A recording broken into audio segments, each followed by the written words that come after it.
Hello everyone, and I would like to welcome you to the Figma Basics. In this course, we will be learning all the basics of Figma, that's the designing part, the various features of Figma, and we will also be learning how to create prototypes in Figma, and all this will be done inside 60 minutes. So now let's look at the contents of this course.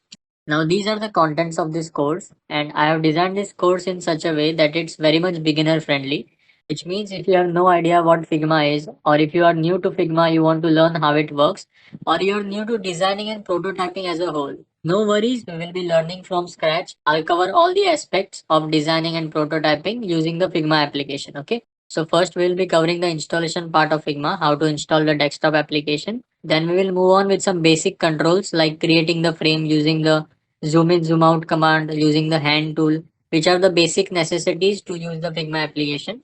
And then we will move on with the designing part. We will learn about shapes, masks, components, auto layout, all the features of Figma that are needed to create designs in Figma. And then we will move on with the use of plugins. There are so many plugins in Figma which make our job easier. So we will learn how to use plugins to make our project even better.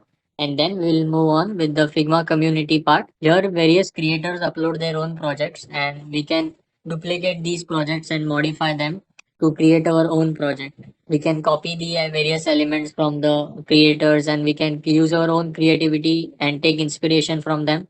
So we will learn how to use the Figma community to make our project even better. And moving on, we will also learn how to create prototype in Figma. We will learn the various features that are involved in prototyping. And then we will be implementing the prototype to create a simple project that's a mobile application. So this is how the flow of the course is going to be. First, we will learn the designing part. We will cover various features of Figma like frames, masks, components.